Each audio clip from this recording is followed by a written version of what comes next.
Hello दोस्तों, नमस्कार। कैसे हैं आप सब दोस्तों। जैसा कि आप सभी को मालूम है कि हम आपके लिए सीबीसीडी क्लास अब प्रतिदिन लेकर आ रहे हैं और अब बैक टू बैक क्लास आपके लिए आती रहेंगी जब तक कि आपकी एग्जाम ना हो जाए दोस्तों। और आज की जो हमारी क्लास हो जाएगी वो बहुत ज़्यादा इंपॉर्टेंट होने वाली है, क्योंकि हमने इस टॉपिक में आपको वो क्वेश्चन लेकर आए हैं जो सीबीसीडी के एग्जाम में आ चुके हैं और जिनकी आने की संभावना है दोस्तों। तो आइए आज देर ना कर तो देखते हैं अपना हम आज का पहला क्वेश्चन। आज का जो हमारा पहला क्वेश्चन है वो हमारा 21वें नंबर से स्टार्ट होगा, क्योंकि इसके पहले की क्लास के मैंने 20 क्वेश्चन करा दिए थे। अब हम क्लास को अपना रिदम बढ़ाते चलेंगे। आज हम अपना 21वां क्वेश्चन देखेंगे। 21वां क्वेश्चन है हमारा सीपीयू के एएलयू में होते हैं। सीपीयू के एएलयू में होते हैं। तो आइए सबसे पहले इनके ऑप्शन जान लेते हैं दोस्तों। ऑप्शन हमारा ए हो जाएगा रैम स्पेस, बी हो जाएगा हमारा रजिस्टर, और सी हो जाएगा हमारा बाइट स्पेस, और हमारा डी ऑप्शन हो जाएगा इनमें से सभी। इसका जो राइट आंसर होगा दोस्तों वो हो जाएगा हमारा register is the right answer, यानी बी ऑप्शन हमारा बिल्कुल सही हो जाएगा। सीपीयू के एएलयू में कौन होते हैं? रजिस्टर होते हैं। अच्छा, सीपीयू का फुल फॉर्म आपको पता ही होगा, सेंट्रल प्रोसेसिंग यूनिट होता है। और इसी के साथ एएलयू का फुल फॉर्म क्या होता है दोस्तों? यहाँ पर एएलयू का फुल फॉर्म भी हम आपको बता देते हैं। एएलयू का फुल फॉर्म होता है अर्थमेटिक लॉजिकल यूनिट। क्या होता है दोस्तों? Arithmetic logical unit. एक चीज़ और आपको बताना चाहूँगा, सीपीयू के जिस भाग में, अगर आपसे एग्जामिनर क्वेश्चन पूछेगा बताइए कि सीपीयू के किस भाग में मैथमेटिकल और लॉजिकल गणनाएं होती हैं, तो भी हमारे एएलयू में होती हैं। और एएलयू का फुल फॉर्म होता है अर्थमेटिक लॉजिकल यूनिट, और सीपीयू के एएलयू में होते हैं रजिस्टर होते हैं। इतने सारे क्वेश्चन मैंने आपको एक ही क्वेश्चन में करा दिए हैं। आप चलते हैं हम अपने 22वें क्वेश्चन की तरफ और जानेंगे अपना 22वां क्वेश्चन क्या है दोस्तों। यहाँ पर जो हमारा 22वां क्वेश्चन हो जाएगा दोस्तों वह हो जाएगा हमारा गणना और तुलना के लिए कंप्यूटर के किस भाग का प्रयोग किया जाता है। गणना और तुलना के लिए कंप्यूटर के किस भाग का जो है प्रयोग किया जाता है। तो आइए सबसे पहले इनके ऑप्शन देख लेते हैं। ऑप्शन हमारा ए हो जाएगा डिस्क यूनिट, बी हो जाएगा हमारा मॉडेम, और हमारा सी हो जाएगा एएलयू, और डी ऑप्शन हो जाएगा हमारा control unit.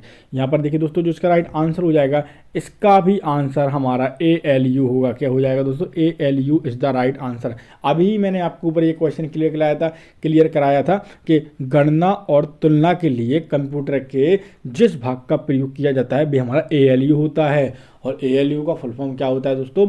Arithmetic logical unit. चलते हैं हम अपने अगले क्वेश्चन की तरफ और जानेंगे हम अपना अगला क्वेश्चन क्या है। अगला जो क्वेश्चन हो जाएगा दोस्तों वह हो जाएगा हमारा एक हार्डवेयर डिवाइस जो डाटा को अर्थपूर्ण इंफॉर्मेशन में परिवर्तित करता है। एक हार्डवेयर डिवाइस जो डाटा को अर्थपूर्ण इंफॉर्मेशन में परिवर्तित करता है। तो आइए सबसे पहले इनके ऑप्शंस जान लेते हैं। ऑप्शंस ए हो जाएगा हमारा प्रोसेसर, बी हो जाएगा हमारा इनपुट डिवाइसेस, सी हो जाएगा हमारा प्रोग्राम, और डी ऑप्शन हो जाएगा हमारा प्रोटेक्टर। यहाँ पर देखिए दोस्तों, जो 23वें का राइट आंसर हो जाएगा वह हमारा हो जाएगा processor is the right answer. एक हार्डवेयर डिवाइस जो डाटा को अर्थपूर्ण इंफॉर्मेशन में परिवर्तित करता है वह हो जाएगा हमारा प्रोसेसर। आप चलते हैं अपने 24वें क्वेश्चन की तरफ। उससे पहले मैं आपको फिर से एक इन्फॉर्मेशन देना चाहूँगा। हमारे द्वारा एक पीडीएफ आपको लॉन्च कराई गई है। अगर आप परचेस करना चाहते हैं तो लिख सकते हैं। उस पीडीएफ में ये दोस्तों 1000+ MCQ क्वेश्चन है। इसके साथ साथ उसमें ऑल कंप्यूटर की थ्योरी हमने इंक्लूड करी है। केवल मोस्ट इंपॉर्टेंट फैक्ट हमने उसमें इंक्लूड किए हैं। इसके साथ साथ एमएस ऑफिस 2016 को भी हमने इंक्लूड किया है। अगर आप परचेस करना चाहते हैं तो मैंने डिस्क्रिप्शन में नंबर दे दिया है, आप वहाँ पर व्हाट्सएप पर मैसेज करके उसको परचेस कर सकते हैं दोस्तों। यहाँ पर देखिए दोस्तों, अपना 24वां क्वेश्चन देखते हैं। क्वेश्चन है दोस्तों, प्रोसेसर के 3 मुख्य भाग कौन कौन से हैं। यहाँ पर आपसे पूछा गया है कि प्रोसेसर के 3 मुख्य भाग कौन कौन से हैं। तो आइए देखते हैं हम अपने सबसे पहले इनके ऑप्शंस क्या हैं। हमारे यहाँ पर एक ऑप्शन हो जाएगा, वह हो जाएगा दोस्तों एएलयू, कंट्रोल यूनिट और रैम। यहाँ पर प्रोसेसर के 3 भाग पूछे हैं, तो सबसे पहला ऑप्शन है हमारा एएलयू, कंट्रोल यूनिट और रैम। बी हो जाएगा हमारा एएलयू, कंट्रोल यूनिट और रजिस्टर। सी हो जाएगा कैश और कंट्रोल, कैश मेमोरी की बात हो रही है, कैश मेमोरी और कंट्रोल यूनिट और रजिस्टर। और डी हो जाएगा इनमें से कोई नहीं। यहाँ पर देखिए दोस्तों, प्रोसेसर की जो 3 मुख्य भाग होते हैं वे हमारे होते हैं एएलयू यानी अर्थमेटिक लॉजिकल यूनिट, और कंट्रोल यूनिट और रजिस्टर। इसलिए हमारा बी ऑप्शन बिल्कुल सही हो जाएगा दोस्तों। अब चलते हैं हम अपने अगले क्वेश्चन यानी 25वें क्वेश्चन की तरफ जानेंगे। अपना 25वां क्वेश्चन क्या है।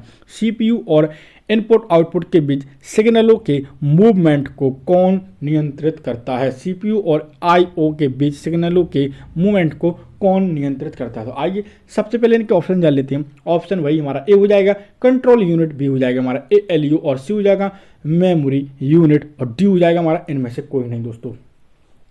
इसका जो राइट आंसर हो जाएगा वो हो जाएगा हमारा control unit is the right answer दोस्तों। सीपीयू और इनपुट आउटपुट के बीच सिग्नलों का मूवमेंट कौन नियंत्रित करता है, तो कंट्रोल यूनिट हमारा ये नियंत्रित करता है। अब चलते हैं दोस्तों इसके साथ अगले क्वेश्चन की तरफ और जानेंगे अपना 26वां क्वेश्चन क्या है। हमारा जो 26वां क्वेश्चन हो जाएगा वो हो जाएगा कंप्यूटर के सेंट्रल प्रोसेसिंग यूनिट का फंक्शन है। कंप्यूटर के सेंट्रल प्रोसेसिंग यूनिट का फंक्शन है। आइए सबसे पहले इनके ऑप्शन जान लेते हैं। ऑप्शन ए हो जाएगा डेटा डिलीट करता है, बी हो जाएगा इनवॉइस बनाता है, सी हो जाएगा गणनाएं और प्रोसेसिंग करता है, और डी हो जाएगा इनमें से कोई नहीं। यहाँ पर देखिए दोस्तों, जो 26 में का जो राइट आंसर हो जाएगा वो हो जाएगा हमारा C option is the right answer, गणनाएं और प्रोसेसिंग करता है। कंप्यूटर के सेंट्रल प्रोसेसिंग यूनिट का फंक्शन गणनाएं और प्रोसेसिंग करता है। दोस्तों चलते हैं अपने 27वें क्वेश्चन की तरफ। देखिए, अगर आपके मन में सीपीसीटी को लेकर कोई भी डाउट्स हैं, कोई भी कंफ्यूज है, आप हमें तुरंत कमेंट बॉक्स में कमेंट करिए, ताकि हम आपके सीपीसीटी से लेकर कोई भी क्वेश्चन है उन सबको क्लियर करेंगे। दोस्तों आपको बिल्कुल भी घबराना नहीं है, क्योंकि इस बार आपको सीपीसीटी निकालना है। कोई भी कंफ्यूजन हो आप कमेंट करिए, हम आपके हर क्वेश्चन का आंसर देंगे। दोस्तों इसके साथ साथ टाइपिंग पर भी विशेष ध्यान दीजिए, क्योंकि आपको सीपीसीटी के साथ साथ कंप्यूटर के जो क्वेश्चन है उसके साथ साथ आपको टाइपिंग भी निकालना है, और कोशिश करना हिंदी इंग्लिश दोनों टाइपिंग आप निकाल लें। अगर आपको टाइपिंग के बारे में भी कोई समस्या आती है तो आप हमें कमेंट बॉक्स में कमेंट करिए, हम आपके हर क्वेश्चन का आंसर देंगे। देखते हैं अपना 27वां क्वेश्चन। 27वां क्वेश्चन है दोस्तों, निम्न में से कौन सा कंप्यूटर का बुनियादी कार्य नहीं है। यहाँ पर कंप्यूटर का एक बुनियादी कार्य हमको बताना है जो नहीं है। आइए सबसे पहले इनके ऑप्शंस देख लेते हैं। दोस्तों ऑप्शन ए हो जाएगा हमारा डाटा को प्रोसेस करना, ये तो एक बुनियादी कार्य है, ये तो क्लियर सी बात है। और बी हो जाएगा हमारा टेक्स्ट को स्कैन करना, क्या होता है स्कैन करना, तो ये कोई बुनियादी कार्य नहीं होता, ये प्रिंटर का कार्य होता है। और भी देख लेते हैं आए कौन कौन से हैं। और सी हो जाएगा इनपुट को स्वीकार करना, ये भी कार्य है। डी हो जाएगा डाटा को स्टोर करना, ये भी कार्य है। लेकिन टेक्स्ट को स्कैन करना स्कैनर का काम होता है, ना कि कंप्यूटर का काम होता है। यही हमारा राइट आंसर हो जाएगा। दोस्तों अब चलते हैं हम अपने 28वें क्वेश्चन की तरफ जानेंगे। अपना 28वां क्वेश्चन क्या है। 28वां जो क्वेश्चन हो जाएगा वो हो जाएगा परिचालन संपन्न करता है, परिचालन संपन्न करता है। तो आइए सबसे पहले इनके ऑप्शंस जान लेते हैं। दोस्तों ऑप्शंस ए हो जाएगा एल्गोरिदम, और हमारा बी हो जाएगा अर्थमेटिक, और हमारा सी हो जाएगा ASCII, और डी ऑप्शन हो जाएगा इनमें से कोई नहीं। यहाँ पर देखिए दोस्तों, जो 28वें का जो राइट आंसर हो जाएगा वो हो जाएगा हमारा अर्थमेटिक, यानी B option is the right answer. अब चलते हैं हम अपने 29वें क्वेश्चन की तरफ और जानते हैं अपना 29वां क्वेश्चन क्या है। कंप्यूटर में अधिकांश प्रोसेसिंग किस में होती है। कंप्यूटर में अधिकांश प्रोसेसिंग किस में होती है। तो आइए सबसे पहले इनके ऑप्शंस जान लेते हैं। ऑप्शंस ए हो जाएगा हमारा मदरबोर्ड, बी हो जाएगा हमारा मेमोरी, और हमारा सी हो जाएगा CPU, और डी हो जाएगा हमारा रैम। यहाँ पर देखिए दोस्तों, जो हमारा 29वें का जो राइट आंसर हो जाएगा CPU is the right answer हो जाएगा। दोस्तों CPU हमारा बिल्कुल सही आंसर हो जाएगा। अब देखते हैं अपना 30वां क्वेश्चन क्या है। दोस्तों 30वां जो क्वेश्चन हो जाएगा वह हो जाएगा दोस्तों हमारा कंप्यूटर निम्नलिखित में से कौन सा कार्य नहीं करता है। यहाँ पर हमको बताना है कि इनमें से कौन सा कार्य कंप्यूटर नहीं करता है। तो आइए सबसे पहले वही इनके सबसे पहले ऑप्शन देख लेते हैं। ऑप्शन ए हो जाएगा प्रोसेसिंग, बी हो जाएगा अंडरस्टैंडिंग, और हमारा सी ऑप्शन हो जाएगा इम्प्यूटिंग, और हमारा डी ऑप्शन हो जाएगा आउटपुटिंग। इसका देखिए दोस्तों, जो राइट आंसर हो जाएगा 30वें का वो हो जाएगा हमारा अंडरस्टैंडिंग। ये हमारा कंप्यूटर का एक कार्य नहीं होता है, और बी ऑप्शन हमारा इज द राइट आंसर। चलते हैं दोस्तों हम अपने 31वें क्वेश्चन की तरफ और देखते हैं अपना 31वां क्वेश्चन क्या है। हमारा जो 31वां क्वेश्चन हो जाएगा दोस्तों वह हो जाएगा हमारा प्रमुख मेमोरी किसके समन्वय से कार्य करती है। प्रमुख मेमोरी किसके समन्वय से कार्य करती है। आइए जानते हैं सबसे पहले इनके ऑप्शंस क्या हैं। ऑप्शन ए हो जाएगा हमारा इंटेल, बी हो जाएगा हमारा विशेष कार्य कार्ड, और सी हो जाएगा हमारा रैम, और हमारा डी ऑप्शन हो जाएगा CPU। दोस्तों जो इसका राइट आंसर हो जाएगा वह हमारा हो जाएगा CPU is the right answer, यानी हमारा डी ऑप्शन बिल्कुल सही हो जाएगा। CPU प्रमुख मेमोरी किसके समन्वय में कार्य करता है, तो CPU के। और CPU का फुल फॉर्म क्या होता है दोस्तों, तो सेंट्रल प्रोसेसिंग यूनिट होता है। दोस्तों अब चलते हैं हम अपने अगले क्वेश्चन की तरफ और जानेंगे अपना अगला क्वेश्चन क्या है। अपना जो 32वां क्वेश्चन है दोस्तों वो हो जाएगा माइक्रो प्रोसेसर जो कंप्यूटर का मस्तिष्क होता है उसे कहा जाता है। माइक्रो प्रोसेसर जो कंप्यूटर का मस्तिष्क होता है उसे कहा जाता है। आइए जानते हैं सबसे पहले ऑप्शन क्या है। ऑप्शन हो जाएगा हमारा सॉफ्टवेयर, बी हो जाएगा हमारा माइक्रोचिप, और सी हो जाएगा हमारा माइक्रोचिप, और हमारा इसके बाद जो हमारा डी ऑप्शन हो जाएगा सभी कथन सत्य हैं। आइए जानते हैं हम इसका जो राइट आंसर हो जाएगा 32 में का वह हो जाएगा हमारा B option microchip is the right answer. Microprocessor जो कंप्यूटर का मस्तिष्क होता है उसे हम माइक्रोचिप भी कहते हैं दोस्तों, यानी हमारा बी ऑप्शन भी बिल्कुल सही हो जाएगा। चलते हैं हम अपने 33वें क्वेश्चन की तरफ, जानेंगे हम अपना 33वां क्वेश्चन क्या है। कंप्यूटर द्वारा प्रोड्यूस किया गया परिणाम है। कंप्यूटर द्वारा प्रोड्यूस किया गया परिणाम है। आइए जानते हैं कंप्यूटर के द्वारा जो प्रोड्यूस किया गया परिणाम है उसे हम क्या बोलते हैं। ए ऑप्शन हो जाएगा मेमोरी, और हमारा बी हो जाएगा डेटा, सी हो जाएगा आउटपुट, और डी हो जाएगा हमारा इनपुट। यहाँ पर देखिए दोस्तों, जो इसका राइट आंसर हो जाएगा वह हमारा हो जाएगा output is the right answer. जो कंप्यूटर के द्वारा प्रोड्यूस किया गया परिणाम होता है, रिजल्ट होता है, उसको हम आउटपुट बोलते हैं दोस्तों। अब चलते हैं इसी के साथ हम अपने अगले क्वेश्चन यानी 34वें क्वेश्चन की तरफ। आपको मैं फिर बताना चाहूँगा कि हमारे द्वारा एक पीडीएफ तैयार की गई है। अगर आप पीडीएफ परचेस करना चाहते हैं तो परचेस कर सकते हैं, लेकिन उस पीडीएफ की खासियत ये दोस्तों कि 1000 प्लस एमसीक्यू क्वेश्चन है। इसके साथ साथ हमने उस पीडीएफ में आपके लिए हमने कंप्यूटर की ऑल थ्योरी इंक्लूड की हुई है। इसके साथ शॉर्टकट की फुल फॉर्म्स वगैरह ये सारे हमने उसके अंदर इंक्लूड किए हैं। अगर आप परचेस करना चाहते हैं तो मैंने डिस्क्रिप्शन में आपको नंबर दे दिया है, आप वहाँ से भी कॉन्टैक्ट कर सकते हैं दोस्तों। आप देखते हैं दोस्तों हम अपना 34वां क्वेश्चन क्या है दोस्तों। इनपुट का आउटपुट में रूपांतरण किया जाता है। इनपुट का आउटपुट में रूपांतरित किया जाता है। आइए सबसे पहले इनके ऑप्शंस देख लेते हैं। ऑप्शन ए हो जाएगा मेमोरी के द्वारा, बी हो जाएगा हमारा सीपीयू के द्वारा, और हमारा सी ऑप्शन हो जाएगा इनपुट और आउटपुट के द्वारा, और हमारा डी हो जाएगा पेरिफेरल्स के द्वारा। यहाँ पर देखिए दोस्तों, जो 34वें का राइट आंसर हो जाएगा वो हो जाएगा हमारा सीपीयू के द्वारा इनपुट का आउटपुट में रूपांतरण किया जाता है। सीपीयू का फुल फॉर्म आपको एक बार फिर बता देता हूँ दोस्तों। सीपीयू का जो फुल फॉर्म होता है वो होता है हमारा सेंट्रल प्रोसेसिंग यूनिट। आइए चलते हैं हम अपने 35वें क्वेश्चन की तरफ, जानेंगे अपना 35वां क्वेश्चन क्या है। यहाँ पर देखिए दोस्तों, जो 35वां जो क्वेश्चन है हमारा वह है दोस्तों हमारा प्रोस्ट डेटा को कहते हैं। प्रोस्ट डेटा को कहते हैं। देखिए दोस्तों, जो क्वेश्चन मैं आपके लिए जो लेकर आया हूँ, जो क्लास हमारी चल रही है अभी, जो क्वेश्चन जो हम आपको पढ़ा रहे हैं, ये क्वेश्चन जो प्रीवियस ईयर में आए हुए क्वेश्चन है, और इसके साथ साथ इनमें वो क्वेश्चन भी इंक्लूड हैं जो आने की आपकी पूर्ण संभावना बनती है। इसलिए या तो आप इन क्वेश्चन को नोट कर लीजिए, या नोट नहीं कर पा रहे हैं तो या इन क्वेश्चन का आप स्क्रीनशॉट भी ले सकते हैं। आइए देखते हैं अपना 35वां क्वेश्चन। प्रोस्ट डेटा को कहते हैं। सबसे पहले इनके ऑप्शन जानेंगे। ऑप्शन ए हो जाएगा आउटपुट, और बी हो जाएगा हमारा प्रोसेस, और हमारा सी हो जाएगा इनपुट, और डी ऑप्शन हो जाएगा सभी। इसका जो राइट आंसर हो जाएगा दोस्तों वो हो जाएगा हमारा 35 में का बी ऑप्शन यानी process is the right answer. B option यानी process is the right answer. अब चलते हैं हम अपने 36वें क्वेश्चन की तरफ, जानेंगे अपना 36वां क्वेश्चन क्या है। 36वां जो क्वेश्चन हो जाएगा वो हो जाएगा हमारा सीपीयू का मुख्य घटक है। सीपीयू का मुख्य घटक हमको बताना है। आइए सबसे पहले वही इनके ऑप्शन जान लेते हैं। ऑप्शन ए हो जाएगा हमारा कंट्रोल यूनिट, बी हो जाएगा हमारा मेमोरी, सी हो जाएगा हमारा अर्थमेटिक लॉजिक यूनिट, और डी ऑप्शन हो जाएगा हमारा ये सभी। यहाँ पर देखिए दोस्तों, जो 36वें का जो राइट आंसर हो जाएगा ये सभी इसका राइट आंसर है। आपसे पूछा गया कि सीपीयू के मुख्य घटक कौन कौन सी हैं, तो कंट्रोल यूनिट भी सीपीयू की हमारी एक मुख्य घटक है, और मेमोरीज भी हमारी जो है सीपीयू का एक मुख्य घटक है, और C option arithmetic logic unit ये भी हमारा सीपीयू का एक मुख्य घटक है। इसलिए इसका आंसर ये सभी यानी डी ऑप्शन हमारा बिल्कुल सही हो जाएगा दोस्तों। अब चलते हैं हम अपने अगले क्वेश्चन यानी अपने 37वें क्वेश्चन की तरफ, जानेंगे अपना 37वां क्वेश्चन क्या है। कंप्यूटर की क्षमता है।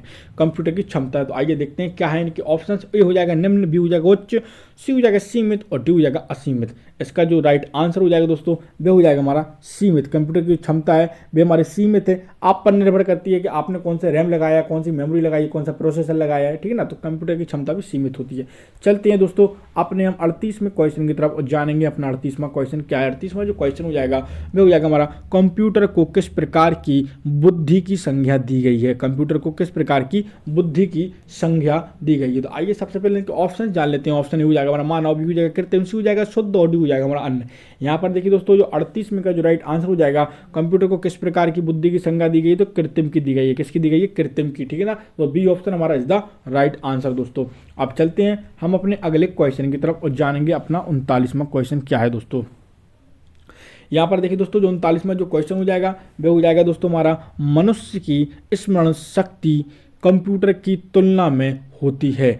मनुष्य की स्मरण शक्ति कंप्यूटर की तुलना में होती है। आइए सबसे पहले इनके ऑप्शन जान लेते हैं दोस्तों। ऑप्शन ए हो जाएगा हमारा सामान्य, बी हो जाएगा उच्च, और हमारा डी सी ऑप्शन हो जाएगा निम्न, और हमारा डी ऑप्शन हो जाएगा औसत। यहाँ पर देखिए दोस्तों, जो इसका राइट आंसर हो जाएगा 39 में का वो हो जाएगा हमारा सामान्य। मनुष्य की स्मरण शक्ति कंप्यूटर की तुलना में सामान्य होती है, यानी A option is the right answer. देखते हैं अपना 40वां क्वेश्चन क्या कहता है दोस्तों। 40वां क्वेश्चन है मानव मन तथा कंप्यूटर में किसकी गति अधिक होती है। मानव मन तथा कंप्यूटर में किसकी गति अधिक होती है। ए ऑप्शन हो जाएगा कंप्यूटर, बी हो जाएगा मानव मन, सी हो जाएगा हमारा दोनों बराबर में होता है, और डी ऑप्शन हो जाएगा इनमें से कोई नहीं। यहाँ पर देखिए 40वां जो क्वेश्चन है बहुत ही लॉजिकल क्वेश्चन है कि मानव मन तथा कंप्यूटर में किसकी गति अधिक होती है।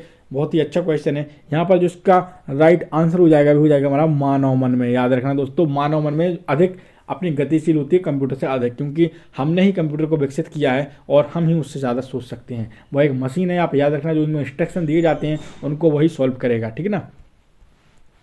अपना हम 41वां क्वेश्चन देख लेते हैं दोस्तों। 41वां जो क्वेश्चन हो जाएगा वो हो जाएगा हमारा ईडीपी क्या है। ईडीपी क्या है, ए ऑप्शन हो जाएगा हमारा। यहाँ पर ईडीपी का फुल फॉर्म आपसे पूछा जा रहा है दोस्तों, तो ईडीपी का फुल फॉर्म देखेंगे, ए ऑप्शन हो जाएगा हमारा इलेक्ट्रॉनिक डेटा पावर, भी हो जाएगा इलेक्ट्रॉनिक डेटा पर्सनल, सी हो जाएगा इलेक्ट्रॉनिक डेटा पार्ट, और हमारा डी ऑप्शन हो जाएगा इलेक्ट्रॉनिक डेटा प्रोसेसिंग। यहाँ पर दोस्तों ईडीपी का जो फुल फॉर्म हो जाएगा दोस्तों हमारा भी हो जाएगा D option electronic data programming is the right answer. दोस्तों चलते हैं अपने हम 42वें क्वेश्चन की तरफ और देखते हैं अपना 42वां क्वेश्चन क्या है। कंप्यूटर में सूचना किसे कहा जाता है। कंप्यूटर में सूचना किसे कहा जाता है हमको बताना है। आइए सबसे पहले इनके ऑप्शन देख लेते हैं। ऑप्शन ए हो जाएगा डेटा को, बी हो जाएगा संख्याओं को, सी हो जाएगा कृत्रिम डेटा को, और डी हो जाएगा ये सभी। यहाँ पर यहाँ पर देखिए दोस्तों, इसका जो राइट आंसर हो जाएगा वो हमारा सी ऑप्शन हो जाएगा। एकत्रित डेटा को क्या कहते हैं, सूचना कहा जाता है। एकत्रित डेटा को कंप्यूटर में सूचना को क्या कहा जाता है। यहाँ पर आपसे क्वेश्चन पूछा गया था कंप्यूटर में सूचना किसे कहा जाता है, तो एकत्रित डेटा को हम यहाँ पर सूचना कहते हैं। चलते हैं दोस्तों अपने 43वें क्वेश्चन की तरफ और देखते हैं अपना 43वां क्वेश्चन क्या है दोस्तों। कंप्यूटर में डेटा किसे कहा जाता है, फिर से आपसे क्वेश्चन पूछ रहा है। ए हो जाएगा चिन्ह को, बी हो जाएगा संख्या को, सी हो जाएगा दी गई सूचनाओं को, और डी ऑप्शन हो जाएगा चिन्ह व संख्यात्मक सूचनाओं को। यहाँ पर 43वें का जो राइट आंसर होगा, अब यहाँ पर इसका आंसर डी हो जाएगा, क्योंकि चिन्ह व संख्यात्मक सूचनाओं को हम क्या कहते हैं, कंप्यूटर की सूचना। ठीक है ना। अब चलते हैं अपने हम 44वें क्वेश्चन की तरफ, जो कि बहुत इंटरेस्टिंग क्वेश्चन है। इनपुट का आउटपुट में रूपांतरण किसके द्वारा किया जाता है। अभी जो क्वेश्चन हमने आपको ऊपर कराया था, डायरेक्ट इसका आंसर हम आपको बता देते हैं। इसका जो राइट आंसर हो जाएगा सीपीयू हो जाएगा, क्योंकि ये क्वेश्चन रिपीट हो गया है इसका जो। और सीपीयू का फुल फॉर्म क्या होता है फिर आपको बता देते हैं। सीपीयू का जो फुल फॉर्म होता है वो होता है दोस्तों हमारा सेंट्रल प्रोसेसिंग यूनिट, याद रखना। अब देखते हैं अपना 45वां क्वेश्चन क्या है दोस्तों। कंप्यूटर में जाने वाले डेटा को क्या कहते हैं। कंप्यूटर के अंदर जो डेटा जाता है उसको हम क्या कहते हैं। तो आइए सबसे पहले इनके ऑप्शन जान लेते हैं। ऑप्शन ए हो जाएगा हमारा एल्गोरिदम, और हमारा बी ऑप्शन हो जाएगा इनपुट, सी हो जाएगा आउटपुट, डी हो जाएगा हमारा कैलकुलेशन। इसका जो राइट आंसर हो जाएगा दोस्तों वह हो जाएगा हमारा input is the right answer, यानी बी ऑप्शन हमारा बिल्कुल सही हो जाएगा। चलते हैं अब अपने 46वें क्वेश्चन की तरफ जानेंगे। अपना 46वां क्वेश्चन क्या है दोस्तों। 46वां जो क्वेश्चन है दोस्तों वह है दोस्तों हमारा कि डेटा प्रोसेसिंग का अर्थ क्या है। डेटा प्रोसेसिंग का अर्थ क्या है, तो आइए सबसे पहले इनके ऑप्शंस डाल लेते हैं। ऑप्शंस हमारा ए हो जाएगा गणना का कार्य, बी हो जाएगा हमारा डेटा का संग्रह, और हमारा सी ऑप्शन हो जाएगा कंप्यूटर की कार्य प्रणाली, और हमारा डी ऑप्शन हो जाएगा वाणिज्यिक उपयोग के लिए जानकारी तैयार करना। यहाँ पर देखिए दोस्तों जो 46वें का जो राइट आंसर हो जाएगा वह हो जाएगा हमारा डी ऑप्शन वाणिज्यिक उपयोग के लिए जानकारी तैयार करना, यानी हमारा डी ऑप्शन बिल्कुल सही हो जाएगा। चलते हैं अपने 47वें क्वेश्चन की तरफ, जानते हैं अपना 47वां क्वेश्चन क्या है। यहाँ पर आपसे क्वेश्चन पूछा गया है कि एटीएम का पूरा नाम क्या होता है, आपसे पूछा गया एटीएम क्या है। तो आइए सबसे पहले जानते हैं। यहाँ पर एटीएम का फुल फॉर्म भी हम आपको बताएंगे। ए ऑप्शन हो जाएगा हमारा बिना स्टाफ के नकदी देने, बी हो जाएगा हमारा बैंकों के स्टाफ मुक्त युक्त काउंटर, और सी हो जाएगा बैंकों की शाखाएं, और डी हो जाएगा इनमें से कोई नहीं। यहाँ पर देखिए दोस्तों 47वें का राइट आंसर हो जाएगा भी हमारा ए ही ऑप्शन हो जाएगा, बिना स्टाफ के नकदी देने वालों को एटीएम कहा जाता है। एटीएम का फुल फॉर्म होता है ऑटोमेटिक टेलर मशीन। क्या होता है, ऑटोमेटिक टेलर मशीन। आइए चलते हैं हम अपने 48